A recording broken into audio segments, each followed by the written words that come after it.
Hello, चला तर आज आपण बनवूया वाम माशाचं कालवण. त्यासाठी वाम मासा घेतलाय मी, स्वच्छ धुवून हळद मीठ आणि लिंबू लावून ठेवलाय. ओलं खोबरं घेतलंय मी, काप करून घेतलेत. अर्धी वाटी खोबरं आहे. कांदा उभा कापून घेतलाय एक. टोमॅटो घेतलाय एक. कोथिंबीर, आलं लसणाची पेस्ट घेतली आहे 1 चमचा. लाल तिखट घेतलं 1 चमचा.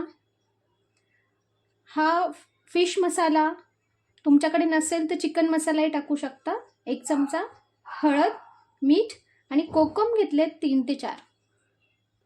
मिक्सरच्या भांड्यात खोबरं, कांदा, टोमॅटो आणि आलं लसणाची पेस्ट वाटून घेऊया आपण. पेस्ट टाकून घेते मी. बारीक वाटून घेऊया. वाटण झालंय आपलं करून. कढई ठेवली आहे मी गॅसवर. तेल टाकते. आपल्याला आधी फिश फ्राय करून घ्यायचा आहे. फ्राय केल्यामुळे तो लवकर शिजतोही.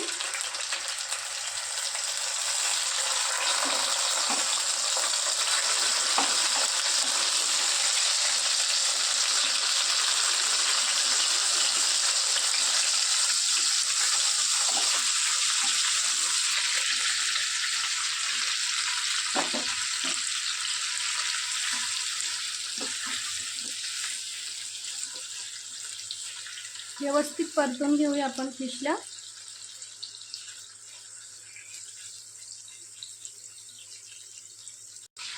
वांबीला शिजायला थोडा वेळ लागतो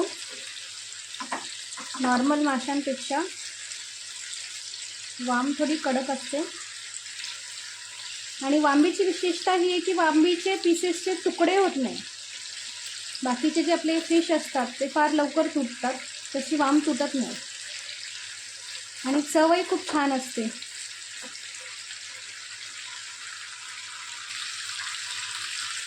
परतून घेतले मी दोन्ही बाजूनी वांबीला. काढून घेऊया आता आपण प्लेटमध्ये.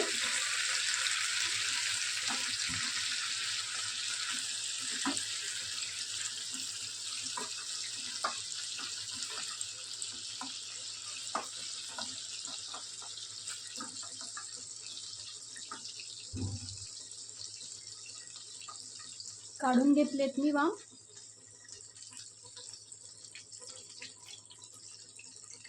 आता ह्याच कढईत आपल्याला कढीपत्ता टाकते मी.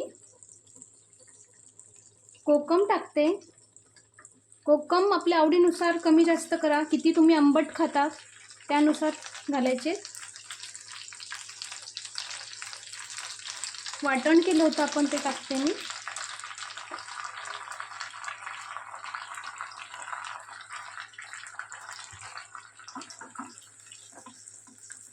व्यवस्थित परतून घ्यायचे तेल सुटेपर्यंत आणि मसाल्यातलं पाणी आटेपर्यंत. मसाला परततानाच आपण लाल तिखट घालून घेऊया.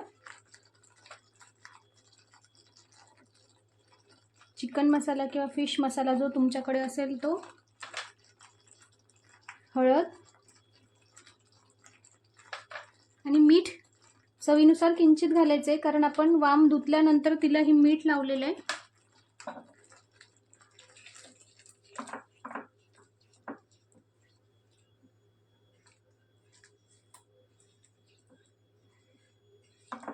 व्यवस्थित आता तेल सुटेपर्यंत परतूया आपण मसाला.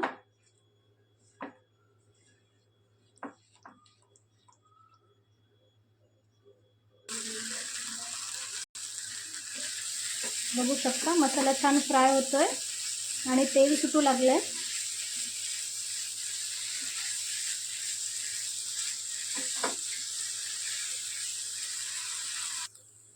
छान मसाला फ्राय झालाय आपला. पाणी टाकून घेऊया आता आपण. पाणी तुमच्या आवडीनुसार, तुम्हाला ग्रेव्ही किती हवी आहे त्यानुसार टाकायचं आहे.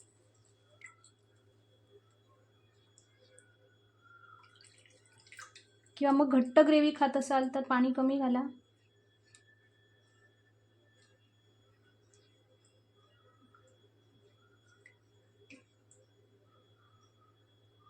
आता आपण याला व्यवस्थित उकळी येऊ देऊया. झाकण ठेवून घेते मी. व्यवस्थित आपलं कालवण उकळलं की मग आपल्याला फिश सोडायचे त्यात. कालवणाला आपल्या उकळी आलेली आहे. आता आपण मासा सोडून घेऊ त्यात.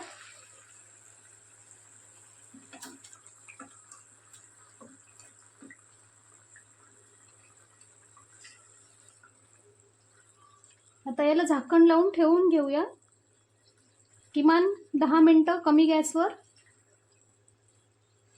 फिश शिजायला वेळ लागतो जरा नॉर्मल फिशपेक्षा. चेक करत राहायचं आहे शिजला की नाही ते. झाकण ठेवून घेते मी. 5 मिनटं झालेत. आपण उघडून बघूया फिश शिजला आहे की नाही चेक करण्यासाठी सुरी टाकते मी. अगदी आता 2 मिनटं ठेवायचे. ग्रेव्ही झाली आपली रेडी. कोथिंबीर टाकून घेते. छान मासा शिजला आपला. नक्की तुम्ही रेसिपी ट्राय करून बघा. सर्व करून घेऊया आता आपण. तयार आहे आपलं बांबीचं कालवण. रेसिपी करून बघा आणि नक्की रोशनीज रेसिपीजला सबस्क्राईब करा, लाईक करा, शेअर करा आणि कमेंट करा. थँक्यू.